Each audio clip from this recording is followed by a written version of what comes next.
আজকে আমার মাইয়া রাঁধছে।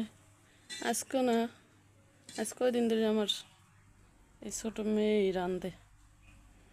দেখেন গাইস কত সুন্দর করে রান্না করছে ছোট মানুষ হিসেবে। ডিম আলু দিয়ে রান্না করছে, আলু কুচাইয়া। কালারটা কত সুন্দর দেখছেন। করলা ভাজি করছে, ভাজিটা দেখছেন কত সুন্দর।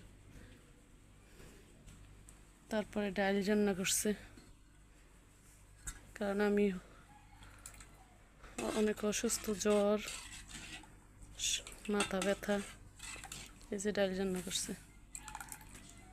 ছোট মানুষ হিসেবে অনেক সুন্দর করে রান্না করছে। যে রান্না করছে এই ধন্যবাদ।